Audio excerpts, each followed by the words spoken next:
Hello, everyone.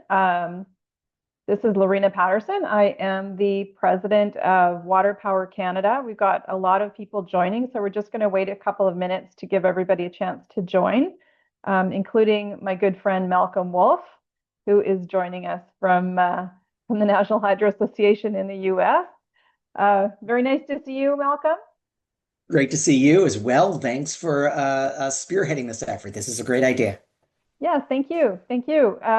Just by way of a little bit of a background before we dive into the subject matter today, we thought it would be a good idea for the two associations to talk to all of our membership about some of the things that have been happening in recent months. We've had a new administration take over in the US, as we're well aware, and we've just had an election in Canada, which has also brought in some new faces and some new policies that we're going to get into in our conversation today. So by way of welcome to everyone, I'm going to allow Malcolm to introduce himself. Our association in Canada has about 70 members. We represent about 95% of the hydro industry in Canada. We also have suppliers, service providers as well that are part of our membership. And we're very much looking forward to this discussion. So, bienvenue à tous. Welcome to everyone. And Malcolm, over to you. Thank you so much, Lorena. Looking forward to this kind of renewed partnership with WaterPower Canada. It's amazing to me. The industries are about the same size. It's about 80 gigawatts of traditional hydro. We also have about 20 gigawatts of pump storage in the United States.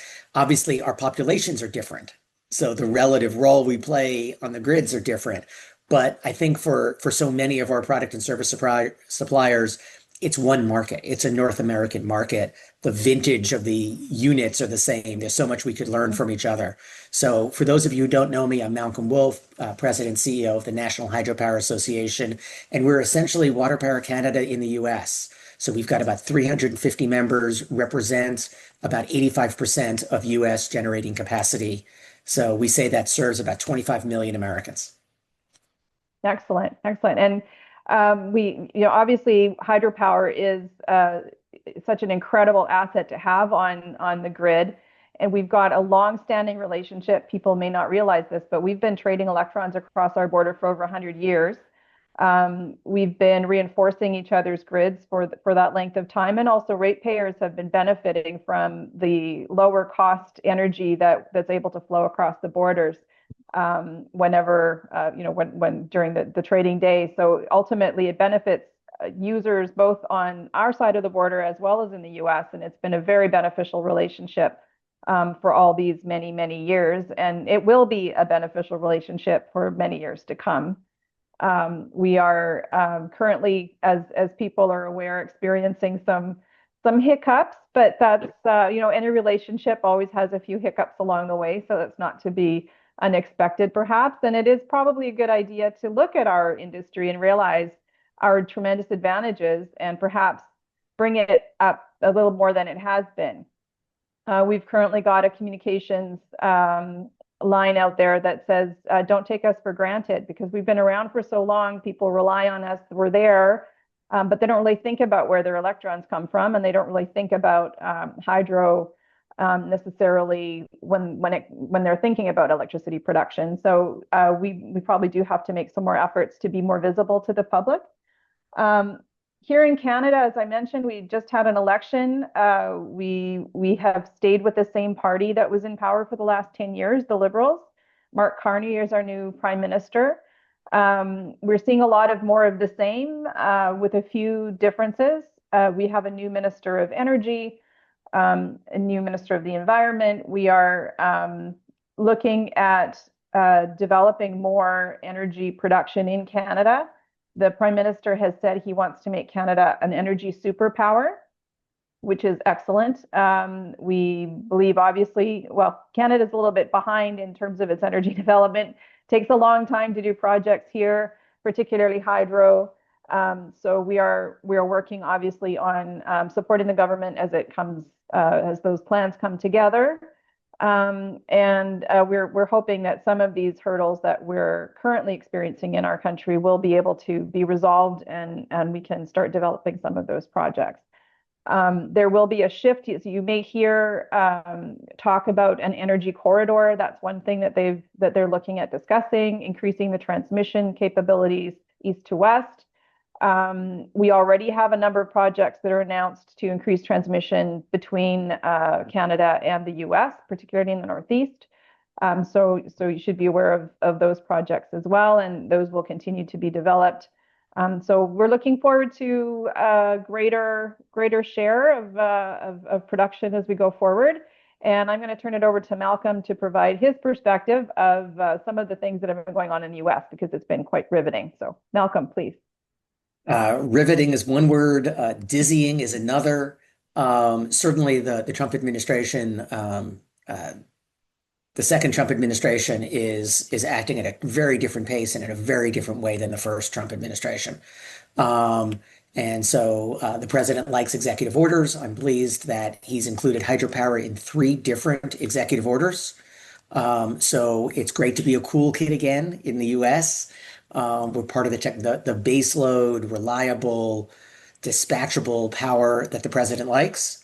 And we're also clean and emission free. And if that's not his focus, that's fine. It is an attribute of the technology, and we can talk it up to the Democrats and those who are more motivated by that. So it's great that the president seems to like hydropower. There was a weird moment a few weeks ago. He was signing an executive order on coal. And in the middle of that signing, he stops and says, by the way, hydropower is fantastic too.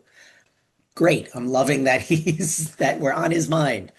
That said, wind and solar are not his favorite technologies. He had campaigned on repealing some of those tax credits, and that effort is going on in the House of Representatives as we speak today.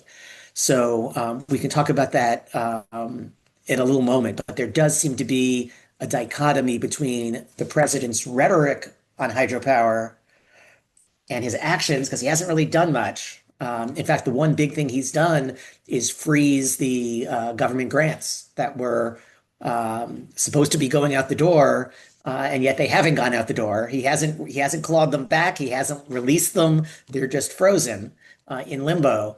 And kind of that same limbo status is, I think, where we are with Congress, where we're kind of being overlooked, and I'm not quite sure what whether they like us as much as the president does or not. So let's talk about that a little bit. One thing in Canada that we've been looking for are those investment tax credits. We've been talking about them now for several years, and they're still not part of our fiscal planning with the budget. And a lot of our investments have been held up as a result. Can you give us a little bit more detail on what's happening on your side of the border with those tax credits? Sure. I guess maybe we've got 3 thoughts. First, the tax credits really were significant. For those not familiar, it would provide tax support for all forms of carbon-free energy. So hydropower finally got equity with wind and solar and other zero-carbon technologies, and we'd get a tax credit for new generation. Mm-hmm. So if you're building a new pump storage facility, adding generation to an existing facility, adding a non-power dam, adding generation to a non-power dam, or even if you repower an existing facility, you could qualify that facility as new if you make a significant investment in that facility. There's a so-called 80/20 rule. So for people reinvesting in the existing fleet or adding to the fleet, these tax credits could be significant. That's kind of why we care. What's going on right now is that they're in the process of being repealed. What the House Republicans have suggested in their package still has to go through the Senate, but in the House of Representatives, they've suggested accelerating the time period for when these phase out. So the credits would start phasing out perhaps as early as the end of 2028. So there might be like a 3-year window. I thought, frankly, when I first heard that was relatively good news, because an earlier phase out is not the same as getting rid of them altogether. Mm-hmm. But then I saw the details. In the details, it said that instead of commence construction by the due date, it would have to be placed in service. And there's no practical way, as all of us know, that you could finish licensing, financing, construction, interconnection and be placed in service in the time periods they're talking about. So NHA and many of our members have been frantically this week reaching out to Capitol Hill, letting them know that this probably unintentionally treats hydropower worse than wind and solar. Wind and solar can build things in 3 years. Hydropower can't. So we need them to, if they're going to accelerate the phase out, okay, that's kind of over our pay grade, but at least revert it back to commence construction. So facilities that want to retrofit their projects or are able to make the 5% capital investment needed in their project, that will count as commencing construction. That gives us a window. We're making, it's going to be tough to get this changed in the House, but we're actually told there's a window that closes probably today to Okay. make that happen. So if you'd indulge me for a second, Lorena, we think they've made that they're willing to make a change for the nuclear sector and make that switch for commenced construction because the nuclear industry has the same challenge we do. With their long lead construction projects, they're not going to be able to be placed in service. So if they're making a change for nuclear, make the same change for hydropower. So if you'll indulge me, let me just share my screen. If it will let me do this. Here we go. Are you able to see this? Just Did it seeing. work in Yep, Zoom, we can maybe? see it All now. right. Yep, can see it now. So I'm on NHA's webpage, hydro.org. If you go to policy, you'll see a drop down to voter voice. That's the screen I'm on. And what we need folks to do is send a message to their congressman saying, we need a fix for commenced construction. We've tried to make this as easy as possible. Here's the page. You literally put in we've got a customized email already written here in the message box, urging them to talk to leadership to restore the more workable commenced construction standard for hydropower to make sure it's treated the same as nuclear. So you don't even have to think about the message. All you need to do is put in your contact info and hit send message. If you're able to customize it and say something about your facility, that would be great. But otherwise, it just needs your address and you can hit send and go. This is probably going to end over this week. And then the action will go to the Senate. And we'll do something similar in the Senate. So for all of you who have operations in the United States or facilities or staff, we're keeping this updated under this voter voice tool. Okay, So thanks that's for the great. shameless plug there. Appreciate it. Yeah, no, that's great. And I would encourage our American counterparts to go out and stand up for hydro if you could. It is a very difficult and complicated landscape out there right now for investment. We've been discussing between the two of us some of the issues that are going on both sides of the border. We have our regulatory issues, which I will can talk about for pretty much the whole afternoon if I had enough time. But you've also got in the U.S. where the president repealed permits for offshore wind on projects that were half built already. So that doesn't send a signal of stability for investors, and it's a difficult environment to consider putting your capital into when those sorts of things are happening. I lived in Mexico for a long time, and I know how really important it is to have that stability in order to encourage investment to come in. So as we work together to overcome some of these issues, which are very important for our regional energy stability, North America is much stronger together than it is as separate markets. And obviously we are so integrated and we've been able to benefit from the advantages on both sides of the border. It is really important to support some of these political efforts. Even though that's not your traditional method of doing things, it is a really important time to get involved. So thank you, Malcolm, for sharing that. And I hope that your members do take advantage of the opportunity to voice their opinion. Absolutely. Let me just comment about the investment climate that you were just talking about. The uncertainty is real. I hope, and this may be more hope, we'll see what reality is that the offshore wind example turns out to be an outlier. The president has long hated offshore wind. He's been an outspoken opponent on that. I don't know if he's able to lawfully stop a project that's gotten all of its permits. That's in court. We'll see how that plays out. But I don't think other energy projects, or hydropower in particular, faces the same kind of risk. The president's on record calling hydropower fantastic. The fear I have is that if new investors think that these technologies are too risky, that there'll be a race to natural gas. Yeah, And natural gas has its advantages, but we don't want to have a North American grid over reliant on natural gas. And I mean, that can create supply constraints and other disruptions. And if you're going to build a whole bunch of natural gas in the next 4 years, then those facilities are going to last for 30 years.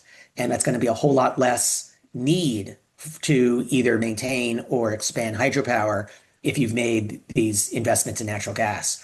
So I see it as a threat to the grid and a threat to hydropower if we end up with a run to gas. absolutely. And there's actually another piece to that. So New York City will be depending on Canadian electricity for about 20% of its supply by the end of this year, which is a great advantage to them because this is primarily hydropower that's coming from Canada. And they're very concerned actually about health issues in New York City. They've got some peaker plants that are using some heavier fuels, and they cause asthma. There are a lot of children with asthma, and there've been a lot of news reports about some of those concerns, which obviously hydro resolves. So we would hope that instead of relying exclusively on the heavier hydrocarbons for for thermal production, that they will continue to integrate more clean hydro onto their grid. That's actually a good segue to talk a little bit about some of the market dynamics, really high level, that I'm seeing in America, and I think you're probably experiencing in Canada as well. So one trend is aging fleet, not only for hydropower, but also for coal, for other units. And as those coal units and even some old nuclear units are cycling off, we're going to need new generation to replace it. And that's occurring at the time when trend two is happening, which is, increased electricity demand. Mhm. And whether it's driven from AI or reshoring manufacturing or, economic growth, we're seeing that across the sectors. So so we know that in the next 4 years, we're going to need new generation to replace the old coal that's coming offline and to meet increased demand. And I think it's a great opportunity for hydropower. We're set to meet that demand. We're flexible. We can provide power when you need it. But if there's too much uncertainty and everyone invests in other technologies instead, that'll be a huge, huge missed opportunity. And we're looking at a similar situation in Canada. I think the projection is that we need to double our production of power at least over the next 25 years. So we have to put into play the same amount of power across our grid that we have put into play over the last 100 years, basically. So we've got 25 years, we've got a quarter of the time, and we have a regulatory process that takes 10 years right now. Yeah. So that seems like a huge challenge to overcome. What's the regulatory environment like for your investors in the US? What are some of the movements that you're seeing on that front, and how are they addressing those challenges? Yeah, I actually think there's glimmers of optimism on that front in the United States. We have the same or similar dysfunctional licensing permitting process with a dozen or plus different agencies involved and no process discipline. This president has identified that as a real challenge. He's issued a number of executive orders calling for license reform and regulatory reform of energy permitting generally. In the United States, it's not really the Department of Energy or even the Federal Energy Regulatory Commission that's largely responsible for the delays. It's all those downstream agencies, the U.S. Forest Service and Fish and Wildlife agencies and others that don't necessarily view themselves as energy agencies, but have somehow successfully slowed down the process. And I think the word is getting out that that's not going to be allowed anymore. He's not issued a hydropower specific executive order. They haven't changed any of the formal rules yet. That's supposed to be in the works. We're going to be pushing for all of those changes to happen. But I'm beginning to hear anecdotally that some of those agencies are being a little bit more responsive. And they're returning phone calls faster, and they're turning things around faster. And so I'm not going to put up a mission accomplished sign based on a handful of anecdotes. We've got a long way to go, but I think the direction is clear. And just to show one specific example, a number of these agencies are under the Department of Interior. And the new Secretary of Interior, Burgum, has said that the agency is going to complete their environmental assessments in 14 days and environmental impact statements in 28 days. Wow. And these typically have taken years. I don't know how he's going to do that. I don't know how the courts are going to interpret his effort to do that, but that's the scale of the vision and ambition.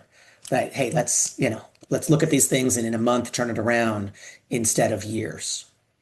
So so there's the opportunity for regulatory improvements, at least at the federal level. That's Mhm. not the president can't do anything about state delays and can't change the law as much as he may like to unilaterally. So those things would have to go through Congress. One of the most important trends that we're seeing here, which is actually a very positive development, is the developers are now partnering with First Nations Mm. communities in the areas where their projects are going in. So they'll actually take an equity stake in the projects, and that has been quite successful. It's helpful in terms of getting government support from both levels, from provincial levels as well as the federal level. It's the right thing for the community. It brings them prosperity as well as a deeper understanding of some of these projects and the benefits that they can actually bring. And it's also helping with getting through some of those stakeholder consultation requirements that we have on within our processes. So that is one development that has been very positive over the last few years, and it's continuing to evolve. There's federal financing available for these groups to finance their equity positions, which wasn't there before. And there's definitely new willingness on the part of the federal government to go to those sorts of things. That's a really interesting development, and I think the US could learn a lot from the way that Canadian developers are approaching First Nations and tribal nations. Um, we've we've come a long way, but we've still got a long way to go, is my observation. For the projects you're talking about where there's an equity stake, are those mostly for new development, or is that also sometimes for existing projects?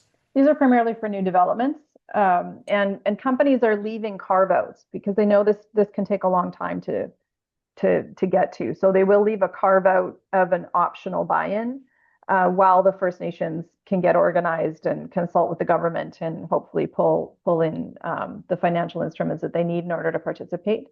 So it is working, and it's working quite successfully. So yeah, so if you need more, if your members need more information on that, I'm sure there are lots of sources here in Canada that would be easily engaged on that issue. That's a really interesting development. There's not as much new build in the lower 48. Mhm. There are lots of opportunities in Alaska, but in the lower 48, it's mostly existing hydropower. The there's the two big opportunities that are untapped. One is non-power dams. Just like Canada, we've got 97% of our dams are non-powered. Mhm. So there's a real opportunity there. But the other really interesting opportunity where the First Nations engagement may be more relevant in the United States is with pumped storage. In the United States, pumped storage, water batteries, as we try to rebrand ourselves, still provide about 96% of long duration energy storage, which is Mhm. great. Folks talk about batteries, which are wonderful, but they overlook pump storage. We haven't built any in the United States for over 20 years, but there's over 50 projects, 50 projects Wow. in the queue at FERC for something like 50 gigawatts of generation. So most of those projects aren't going to actually play out. Some of them have issues with First Nations and tribal nations. But for those of you interested, there's something happening. I think the grid operators have recognized that the flexibility of pump storage to balance out variable wind and solar is important. So it's going to be interesting to see whether any of those projects actually um, get under construction or built. There's huge interest, but that's not enough to make it happen. Exactly. Well, and it's such an advantage to those intermittent solar, wind, and it's a proven technology. It's been around again for 100 years. There's really no mystery to it, and it is a little bit baffling sometimes to that it doesn't that we don't have more of these happening. We've got a couple of proposals in Canada, nothing under construction right now for pump storage. I know Quebec is looking at one. We've got also a couple in Ontario that have been proposed, but we're still waiting for final FID on those projects. But they do present such advantages to the grid, evens things out. It's always there. It's particularly when they're in the right geography. It just seems like such a no-brainer, and we're not taking full advantage of it. So hopefully we'll see some more of those in the future. Agreed. But Yeah. the investment uncertainty from the changes in both governments does not help. No, no, that's right. That's right. There are so many, I've referred to it as a series of little vetoes that you can have all along the way when you're developing a project like this. And this is something that we're going to have to figure out how to change if we're actually going to become an energy superpower to the benefit of our collective region. So yeah, we actually really need to get in and roll up our sleeves and do a holistic look at how this all fits together.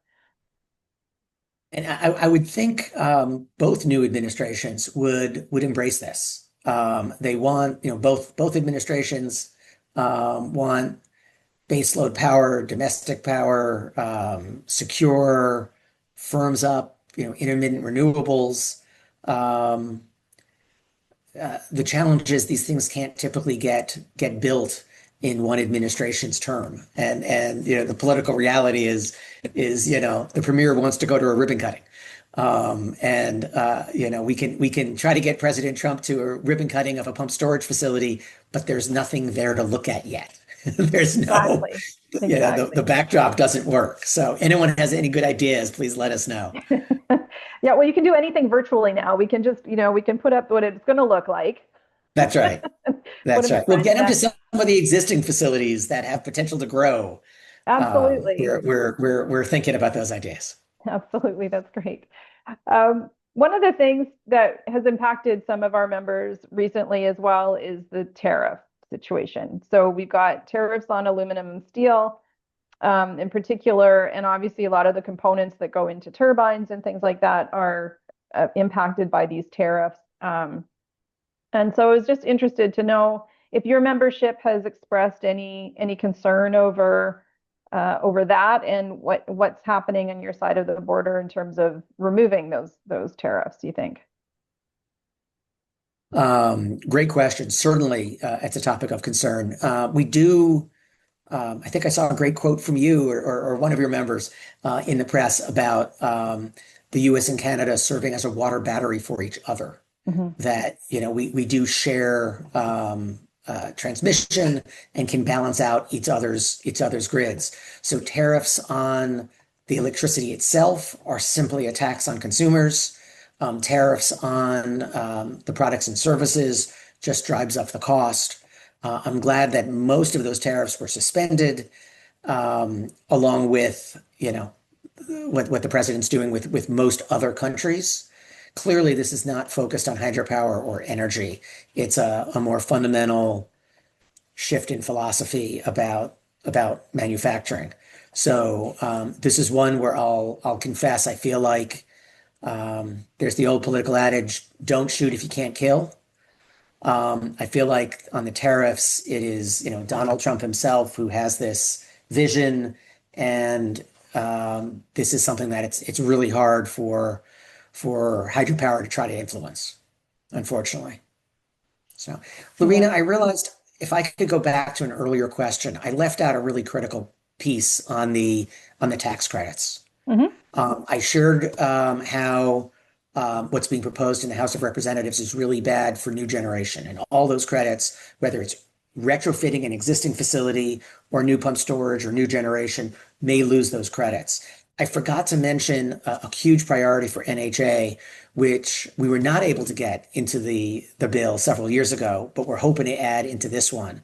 It would be a tax credit to maintain the existing fleet by offsetting some of the costs of dam safety and environmental improvements. Mm. And we've got a broad coalition that supports that with the environmental community and some of our tribal community and dam safety groups. But we didn't get it over the finish line in the earlier tax bill. We're hoping to get it included in this tax bill. It is not in the House package. So what we wanted to get added, new tax credit for dam safety and environmental, was not added. They're in the mode of cutting things. So getting something added is really, really challenging. But we do have a lot of support in the Senate.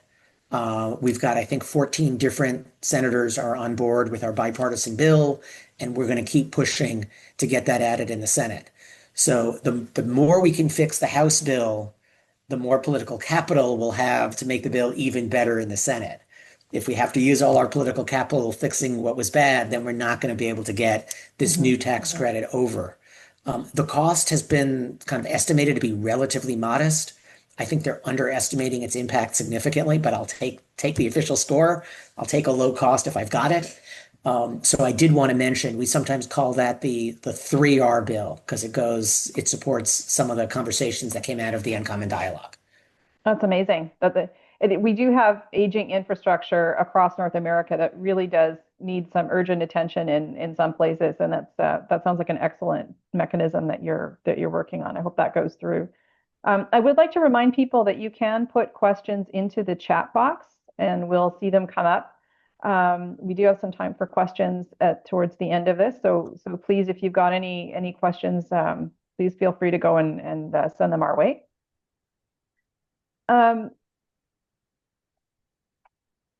Yesterday, we had an announcement about the Golden Dome concept that the president is going to be potentially including Canada in terms of a defense system.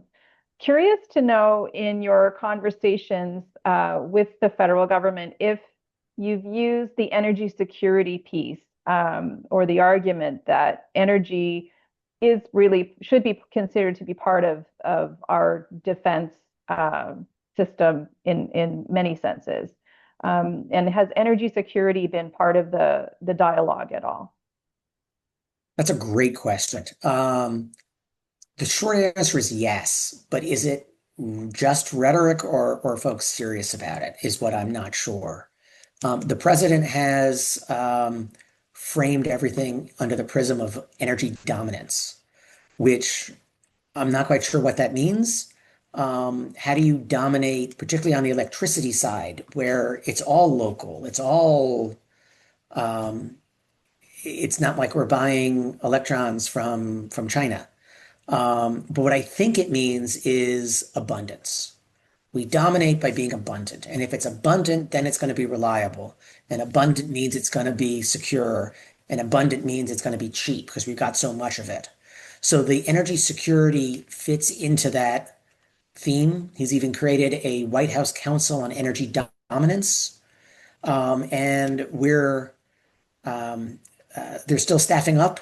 So it's not clear to me whether energy security is going to get traction as the reason to promote hydropower.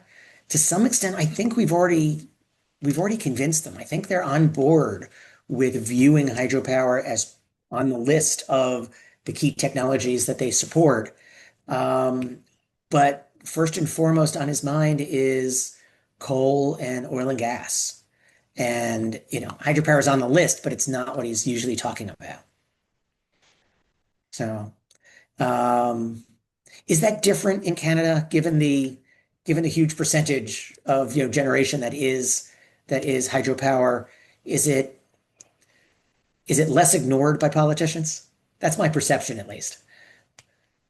I wouldn't say less ignored. I think hydro is certainly not top of mind. Right now, nuclear seems to be having a renaissance, and we seem to be focusing a lot on expanding small nuclear, In particular, I think gas will have a renaissance as well here in this new administration, likely. So hydro is not top of mind. Um, Security in Canada is much less of an issue that's talked about than it is for the US. I mean, it's certainly out there, but right now I would say that we're framing our arguments more in terms of what the US is doing, and some of the signals that are coming from the US than necessarily looking at it from a national perspective. So it's all Yeah, kind of, yeah, it's yeah, responsive, I would say. yeah. Let me pick up on responsive and your reference to small nuclear reactors. I feel like this may be a little bit of I don't want to beat the drum too loudly here, but I was talking to one of our congressional champions last night, and he's got a huge amount of hydropower in his district. So he's pushing for hydropower, but he's also got three small nuclear reactors proposed for his district. And he shared that those guys have been calling him every one of those projects every day, talking about this. Mhm. And he values hydropower because he knows it's what he's got in his district, but he hasn't heard from his members. He's fighting for it because he knows it's important, but the industry hasn't been speaking up. And I think this is a transition that maybe the North American market needs to make. I feel like to some extent we took our heads down in the 70s and said, let's do our engineering, let's design great projects, and let's keep quiet so that we don't get hit by the environmentalists. And I think that is that culture now that's ingrained for 50 years is coming back to bite us. Everyone else is making noise for projects, nuclear projects that don't even exist. And existing hydropower is too timid to say, "Hey, remember us. Yeah, Don't that's take a us really for good point. granted." So I That's a love the really new good point. campaign that you guys have launched to not take hydropower for granted. I think that's wonderful. Yeah, it's a really good point. We do need to be much more vocal. I have a couple of questions that have come in. One of them says, Malcolm, would love if you could share the draft language for the tax credit to maintain existing hydropower facilities. Similar to the other ITCs, do you propose a direct payment for non-taxable entities? And then question mark eligible. I will try to do that in the chat as we are talking. The bill, we actually have a bipartisan bicameral bill. So we've got a bill sponsored by Republicans and Democrats in both the House and the Senate. We never expected it to move on its own. We were hoping it would get added to this reconciliation discussion that they're having right now. So that's our ask. So I will find those bill numbers and put that in the chat so you guys can reference it directly. But I'd also encourage you to use the voter voice tool because we make you don't have to know the details of the ask. We put it in there for you so you can just read it and hit send. Excellent, thank you. And then I have another question. They're asking if we can speak to small hydropower and the role that it's played historically in opening up remote areas of both countries and promoting regional economic development. So I can speak to one really great project that we had in northern Quebec recently, where Intergex built a facility in a First Nations community that was very remote and had been relying on diesel generation to power the heating for the winter, etc. And they put in this power facility. It was run a river, and were able to shut down those diesel generators. And it's been great, not just from a cost perspective, because it saves them all of that fuel, but also the silence. They got their silence back. These are very quiet communities. They're up in the far north, not a lot of industry up there. And so it was quite an impact on those, on that community. And I think we'll see a lot more of that sort of development. But I don't know if you want to speak to something specific that you might have as an example, because small hydro does provide a significant backbone across our countries, and we don't necessarily see that either. Yeah, absolutely. I see for small hydro, I think that word means a lot of different things to different people, which is great because I think there's a lot of uses for it. I see two huge areas of opportunity for actually three areas for quote small hydro. We've already seen it in remote communities in Alaska. If you can add hydropower generation or marine energy generation, wave, tidal, current, it can displace, diesel fuel that has to be flown in by seaplane. So the ability of those projects to really transform a community is huge. And the marine energy technologies really have come a long way.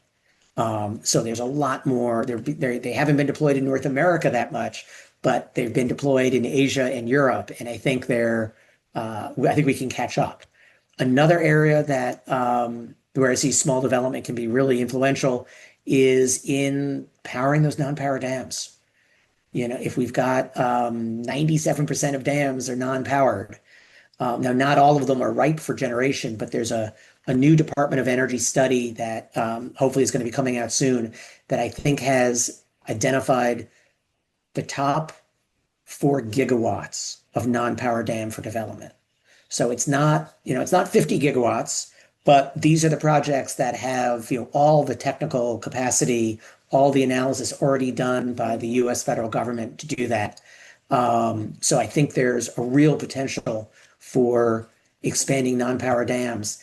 My final bucket is the category of conduit power. There are some really innovative companies that are looking at generating almost kind of like distributed hydropower, taking advantage of irrigation dishes and community water systems and putting their devices in those existing infrastructure. Doesn't require the same kind of permitting or any environmental impacts. And I think it's a really cool opportunity. So I love small hydro in all its forms, and think we need to do more so folks don't just think about the massive facilities, but they think about hydropower in a different way. That's excellent. Thank you. We've only got a few minutes left here. Maybe one last question. Can you please share which activities help accelerate approval and permitting for refurbishment? Here in Canada, we've not cracked that code yet, so we are still working on suggestions with the government as to how we could accelerate approvals up here. So more to come on that in the future, but I'm not sure, Malcolm, if you have some suggestions for the US that might be helpful. I'm sorry, I was trying to add the bill numbers to, let me just mention them for the person who was asking earlier about the bill numbers for the tax credit. If you go back to that voter voice link, if you wanted to, it is in there, but the bill numbers are HR 2160 or S for Senate S 1183. Those are the tax credits for existing hydropower. The language is identical. It's for all forms of dam safety and environmental improvements, which includes things like dredging or other things that you may need for maintaining a system. And at this point, I've now forgotten your question, Lorena. Okay, so can you please share which activities help accelerate approval and permitting for refurbishment? For refurbishment. Yeah. Great question. If you're replacing like for like, if you're taking a 5 megawatt facility and refurbishing it with a new 5 megawatt generator, I'm making the argument that should not need a very long review process. And so we've got some legislative proposals to say that, that should be just deemed accepted. Give the agencies a few months to look at it, but it's kind of the default is automatic approval, unless they identify that there's some substantive change. We have gotten from the IRS clarification that those kind of refurbishments typically would qualify the facility as a new facility for major tax credits. But if those tax credits go away, it doesn't get as much. So stay tuned on that piece. On relicensing existing facilities, there's so much harmonization that can go on. If agencies were simply to do their environmental assessments, get together at the front end, figure out all the species they want to look at, and do the reviews over the same spawning cycles, instead of waiting for the first agency's report and then doing theirs. I Hmm. think there's uh, some agencies have intentionally tried to slow things down. And I think this administration is very serious about um, not cutting out agencies, but requiring them to do things really, really quickly. Well, hopefully we'll get there as well. Um, so we're coming up close to time. So anyone who's asked a question that hasn't been answered, please feel free to reach out to either one of us with your Absolutely. question. Happy to answer them offline. A few final thoughts. I think in on our side, we will be lobbying intensely to try and get some of these processes streamlined. We think that hydro has a great future. Over 5,000 potential sites have still been identified in Canada that do not yet have hydro, but could eventually have hydro. So we've still got lots of opportunities here for development. It is a perpetual asset. It has so many advantages in terms of zero emitting. Lots of, over time, it becomes the cheapest source of energy. So we're obviously we're going to continue pushing for better regulatory systems so that we can take full advantage of this really tremendous resource that we have up here. Malcolm, any final thoughts on your end as you uh, navigate these waters that you've got with this new administration? Yeah, these are uncharted waters, so could use everyone's help, everyone's engagement. I see some comments about how the North American hydropower market is a single regional market, and how and asking questions about kind of cross-border collaboration. Lorena and I are enthusiastic supporters of that. I think I can safely say ideas welcome from all of you about what we could do for that cross-border collaboration. If you've got other ideas inspired by this webinar, frankly, I think each of our respective governments really care how it impacts their constituents. They don't really care about the other. Mhm. But if we could learn from each other, if we can leverage resources, leverage talking points, let us know what you think would be effective. We haven't, the ideas of tariffs between the US and Canada would not have occurred to me a few months ago. So we really are in a different climate and still trying to figure out what are the new rules of this new environment. Absolutely. And again, I think the message we want to leave everyone with is that this integration that we have has been here for 100 years. It will continue to happen. And the friendships and the business relationships that we have cultivated over decades, that doesn't disappear in a matter of weeks. So we will still be here going forward. And some of these issues, while they may appear to be very national, I think we can help each other get through them as we carry on and make the most of what opportunities there are. And despite the uncertainty because of change, there really is an interest to address these challenges, and I think a new appreciation for the wonderful attributes of baseload hydropower. So I think there's some real opportunities for the industry. That's right. Well, thank you very much to everyone for listening in, and thank you, Malcolm, for this great conversation. I hope we can do this again at Thank some you point in for the future. for leading it. Appreciate it. It was a lot of fun. Thank you. Thanks, everybody.